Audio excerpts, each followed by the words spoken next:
It's time to eat. What are you hungry for? Sit down and get ready to consume an abundance of fantasy football knowledge from Ross Tucker and John Daigle. Feed me now. I'm starving. On the Fantasy Feast Eatin' podcast. Yeah, let's eat, baby. It is the Fantasy Feast Eatin' podcast, of course, presented by DraftKings. The crown is yours. Also, our favorite place to play best ball fantasy football. Just use the code ROSS on the DraftKings app. Usually when you do that over there on the DK Sportsbook app or on the regular DraftKings DFS app, you get a little something. We did the best ball primer last week, and by we, I mean primarily he, John Daigle. You can check him out like I do on social media at NotJDaigle. He's one of the superstars over at EstablishTheRun.com, where, last year it was like a 5% discount. This year they're giving me a 20% discount for you guys when you use the code FEAST. So if you listen or watch youtube.com/Ross Tucker NFL this show, John and Adam Levitan and Evan Silva and everybody over there, just absolute rock stars in the fantasy and sports information business. And you can get a significant discount using that code FEAST at EstablishTheRun.com. You can check me out on social media at Ross Tucker NFL. Played in the NFL for a while. Now I call games for CBS on TV, Westwood One on the radio, and absolutely love this podcast network. Thought Steve Fezzik was on fire on the most recent Even Money podcast. I think he had bets for 6 different sports, maybe? 6 different sports in a 25-minute show. So definitely check that out. Here's what we got for you. Coming up this month of June, our best ball rankings, right? We did that best ball primer last week. If you're not familiar, best ball is the best ball, the best way to play fantasy in my viewpoint. So we did the primer last week, in particular for how it works at DraftKings, because I thought John made some excellent points last week. You really, it sounds stupid, but obvious. You got to know the rules of the league that you're playing in, because those little differences can be the difference. John was all over them last week. Now we get into our actual best ball rankings. And I guess before we dive into the quarterbacks this week and the tight ends next week, John, refresh my memory. I might have you do this every week, but refresh my memory in general. What will be different between your best ball rankings and your season-long rankings at a lot of these positions? Like what will be the difference, or what will be noticeable? Whereas rookies or players that we don't expect to break out until the second half of the season typically aren't drafted in season long, just because there is a waiver wire. There are a lot of cuts in the first month of the year. In best ball, we will draft for those windows because we are looking towards the end of the year. In season long, it's all about early windows and finding those windows. Since there really isn't a player who is consistent throughout the entire season, those players are drafted in the first round because they're the best players in fantasy. Otherwise, there are so many cuts and transactions that happen throughout the year that we're just weighing the outcomes differently. Got it. So basically, that's interesting. So for best ball, I mean, obviously there is no roster management, so you got to get those guys now. Yeah. You have to be familiar with every single roster, with every single player that can potentially start, unlike season long. Yes. All right. So the best ball rankings for this year, and what I like about John's rankings, he does it in tiers, which is very, very helpful. So tier 1, he's got 4 quarterbacks: Josh Allen, Lamar Jackson, Jaden Daniels, and Jalen Hurts. And it's an obvious tier, if only because these are the rushing quarterbacks, these big 4, all to varying degrees, but also can get it done through the air. There are players, like we'll talk about, and the tiers coming up, that can do it one-sided, that offer an elite passing ceiling, but no rushing juice, or on the opposite end of the spectrum, they do run the ball, but historically have not been great passers, and that's not really why we're drafting and starting them. Whereas these big four are obviously the guys who can compete for an overall QB1 season. Historically, that's been Josh Allen, but as we saw just last year, Lamar Jackson finished with a position high 25.3 points per game, and it became only the seventh quarterback in the last decade to average 25 points. It's hard to reach that threshold, but these are the four guys, given their multiple outs from the ground as well, that I believe can reach that threshold.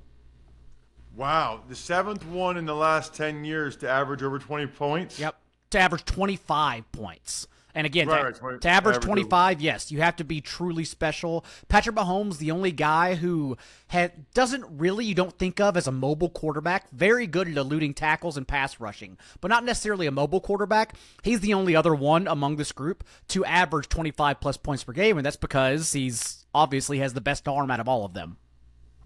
Right. He's sneaky near the goal line, too. I feel like he always gets some touchdowns there that you're not. He did before he broke his kneecap against the Broncos a few years ago. And now if you look since that time, they don't sneak him at all inside the 5. That's why they just get bored inside the 5-yard line and run spinning no huddles and things like that. It's because they understood, like the Bills with Josh Allen, it's not worth losing your best player because then you cannot compete. And so now Andy Reid, since that time, literally does not rush Mahomes at all inside the 5. It's not worth going into that car crash of the goal line. Wow. That's a good point. So tell me about the order for these guys. Allen, Jackson, Daniels, Hurts. Is there you have them all in the same tier, so they must all be somewhat similar. Somewhat similar, yes, and if you want to nitpick with the rankings, right now, at least in terms of ADP, unsurprisingly, Allen and Lamar go a full round ahead of both Jaden Daniels and Jalen Hurts. I believe Jaden Daniels will have no choice but to put it through the air more this year, just given the discrepancy in their schedule. You had Warren Sharp on your other shows earlier this year talking about schedule and the strength of it, and Washington is just one of those teams that drew on the much worst end of the spectrum this year. So you would imagine game script in general will give Jaden Daniels more opportunities through the air at least. Having said that, yes, all these four guys, the same players in my opinion. You're going to start tacking them on roughly around the 4th round.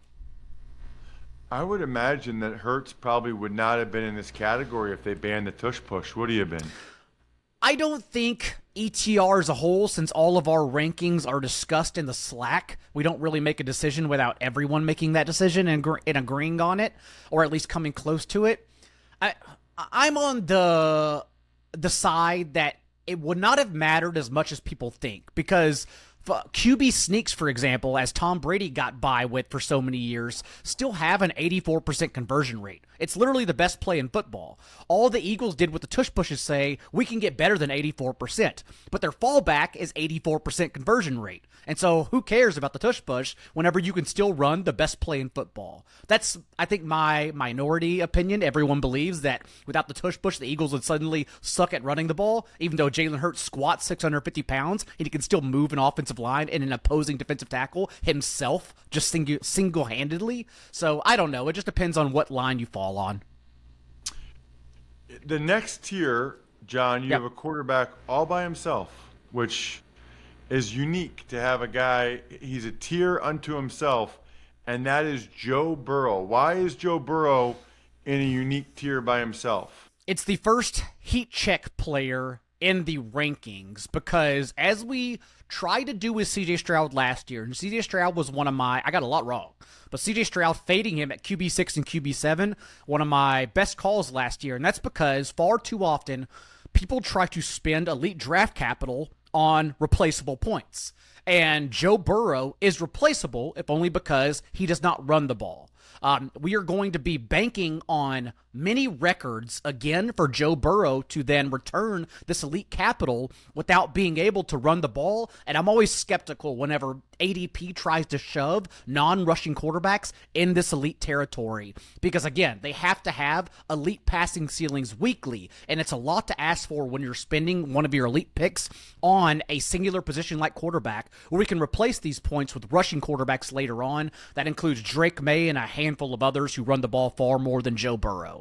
Last year, for example, Joe Burrow was only the fourth quarterback since the league moved to 17 games to pass for 4,900 yards. And it's a very small sample, but the other three quarterbacks to do so, Tom Brady, Justin Herbert, Patrick Mahomes, the following year, they all averaged 33 fewer yards per game. Again, it's very hard to replicate record-breaking production, and that's kind of the company that Joe Burrow joined last year with his performance. And so, without running the ball, I'm skeptical, but I'll put Joe Burrow in a tier of himself just because he is good, and he could reach that passing ceiling, but again, I'm personally skeptical.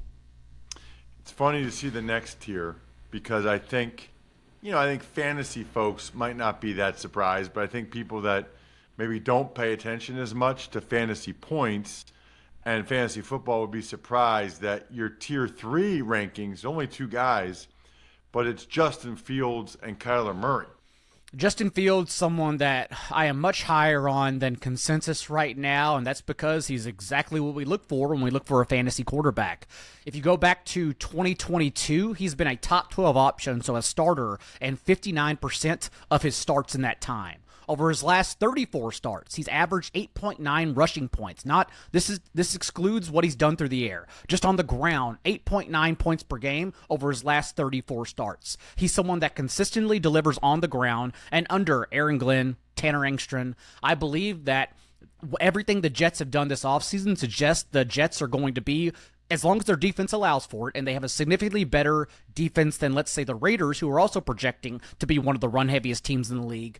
The Jets can do that if they want to play lower-scoring, run-heavy game scripts and bank on their elite defense that really just lost all their fundamentals due to the coaching last year. Still have very elite players on that side of the ball. So, yes, Justin Fields, I expect to rival Lamar Jackson in carries per game, as he historically has done, and deliver in fantasy via his legs. The other guy in this tier, Kyler Murray, we do now have 25 starts under Drew Petzing, their offensive coordinator in Arizona, and in those 25 starts the last year and a half since he was coming off injury just a couple years ago, he has averaged 5.1 rushing points. We know he has the talent through the air and with Marvin Harrison Jr. and Trey McBride to also get it done that way. So Kyler Murray, another option that can provide, to a lesser extent than the top four, in multiple areas of the field.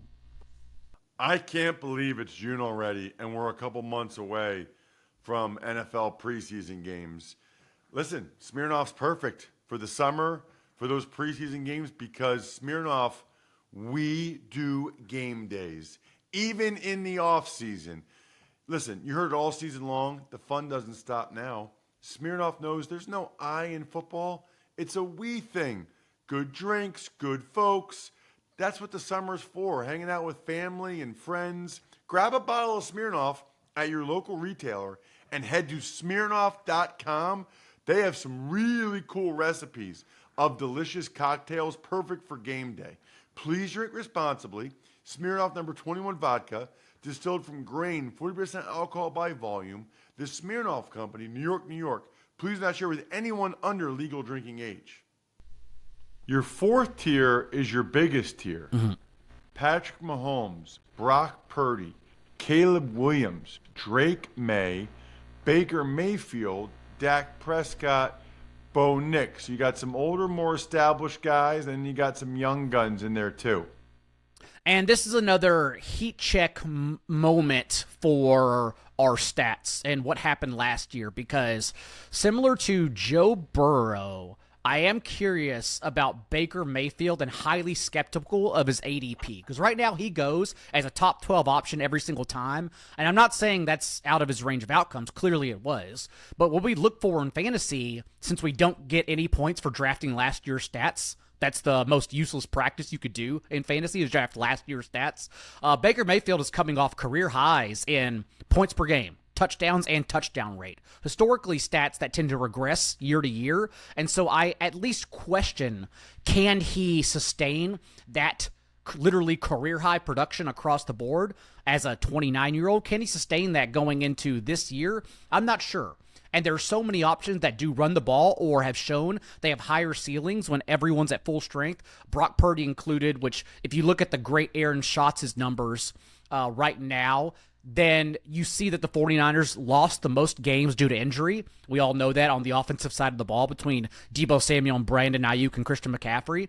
And so getting everyone back at full strength, Brock Purdy, I would imagine, goes right back into being a low-end QB1, even though the ADP doesn't suggest that because, again, everyone drafts last year's stats. So Brock Purdy's someone I want to be much higher on than Baker Mayfield. Jared Goff also someone we'll get to in a second, but him and Baker, I feel, are going to be the most overdrafted quarterbacks in your home league. This is best ball. When we get to home league rankings, I feel like Baker and Goff are definitely going to be overvalued significantly. So 2 players I will be underweight on this upcoming season, and the rest I think are unsurprising to the crowd. And Caleb Williams, Patrick Mahomes, Drake May, as you mentioned, Bo Nix, Dak Prescott, all players who at full strength with their new offensive coaches, players, their surrounding cast at full strength as well, have shown they can provide top 12 seasons.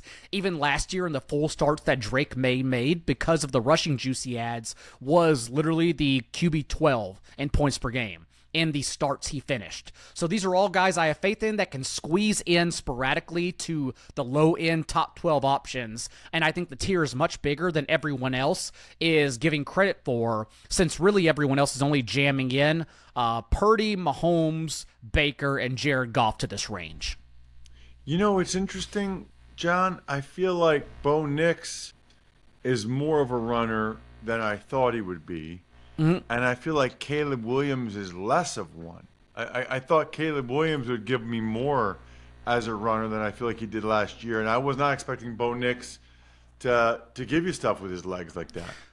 And Bo Nix, over the second half of the season against the easier portion of their schedule, which is not the sole reason, but definitely attributed to Nix looking better in the second half of the year. Oddly, during that easier portion of the schedule in the second half of the season, he also lost his rushing points. He became basically a pocket passer, which is really odd, considering in the first half of the year, all he was doing was escaping the pocket and running the ball and adding those points, which is why he was one of the best fantasy quarterbacks in the first half of the season, because he was still available in waiver wires and startable in Superflex leagues, even though everyone did not treat him as such until the back half of the year when his schedule opened up. So I agree, Caleb Williams, not as much rushing as we thought. Having said that, in college, it wasn't really rushing. He definitely rushed, but it was more about, similar to Deshaun Watson, Justin Fields, Caleb Williams' calling card was extending the play, like Cam Ward, and then making plays after that, not necessarily extending the play and then running out of the pocket and adding those rushing points. So will Caleb add that under Ben Johnson in year one? Maybe, but I just think overall the offensive scheme is going to make life much easier for him. The 2 guys I want to get your take on in that tier, Drake May and Dak Prescott. Drake May with Josh McDaniels. Now they bring in Stephon Diggs. And then Dak Prescott, you know, with Mike McCarthy not being there anymore and coming off the injury. Definitely, but we still have what is arguably an elite surrounding cast for Dak Prescott, who's never going to provide rushing points anymore at this stage of his career. The one time he tried to do that last year was when he injured his hamstring, so we shouldn't expect Dak Prescott to run at all.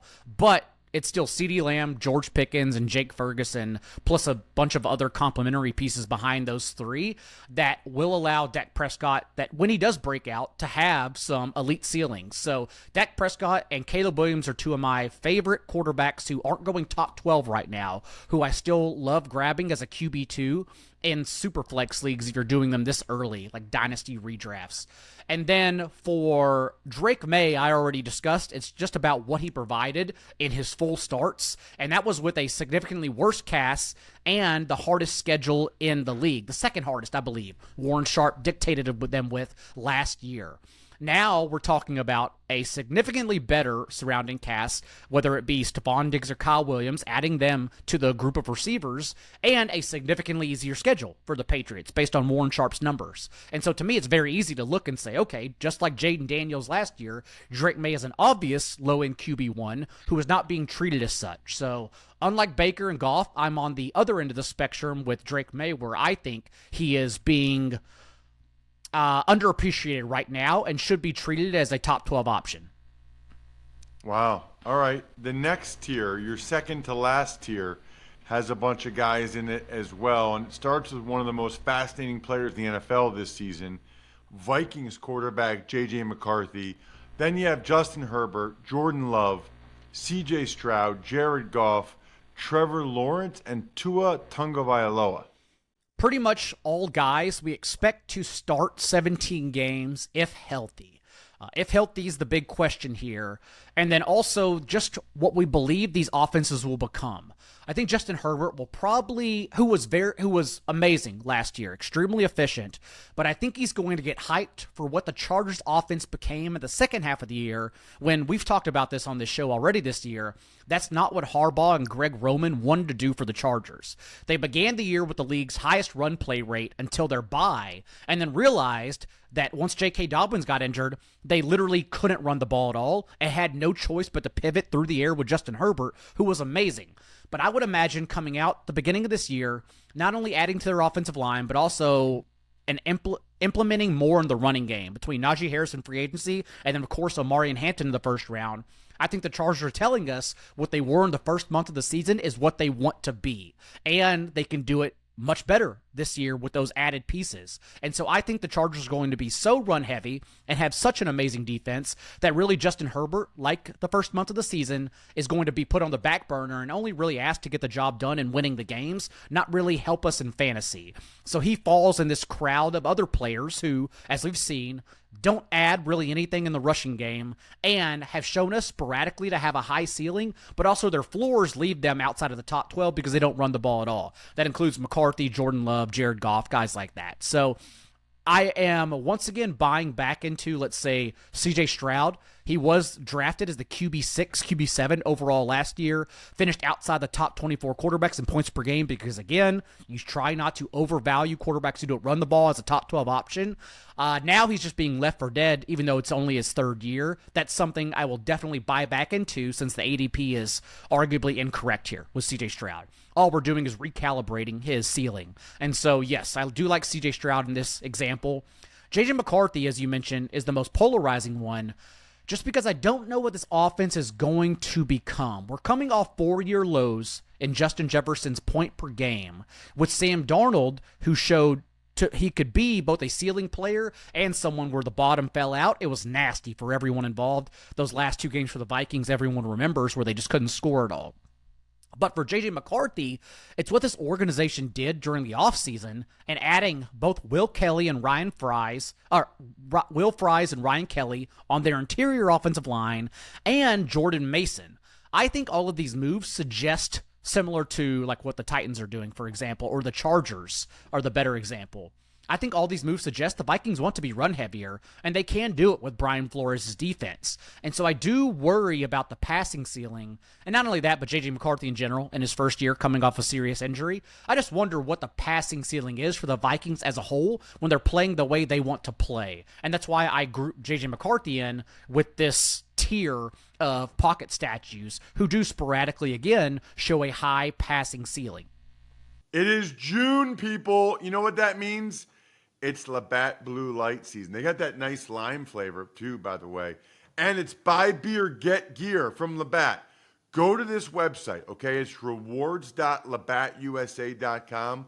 Sign up. Just throw your email in there. And then anytime you buy Labatt, which should be a lot, upload your receipt. You'll get incredible merch. Just go to rewards.labattusa.com to see the sweet merch they have, because it is awesome. Rewards.labattusa.com. You can hear all about it, but just go check out the merch first.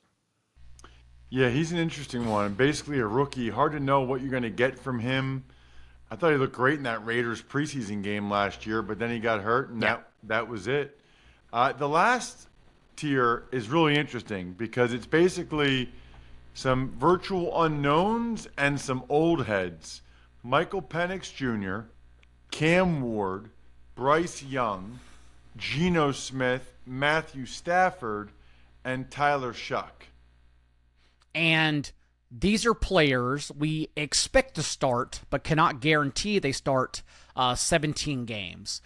Guys like Tua Tagovailoa, Trevor Lawrence, even Michael Penix, let's say. We expect them, if they are healthy, to play every game, but the range of outcomes for someone like a Cam Ward, for a Bryce Young, like if they are doing terribly to start the year, of course, getting that leash yanked is not out of question. We don't expect it, but we have seen crazier things happen. And so that's this last tier that we're tacking on as our third quarterback. If you want to be daring right now in June best ball drafts, you can have them as a second quarterback and just take on that volatility. Otherwise, though, players like after this tier, players like Matthew Stafford, Jackson Dart, Geno Smith, that's kind of the range I fall in, where I'll skip over this tier of Bryce Young, Michael Penix, Cam Ward, and I'll just keep on going because, again, if we're only looking for windows, then we think Matthew Stafford, guys like that, will play most games as long as they're healthy. We can't bank on their health at this stage of their careers,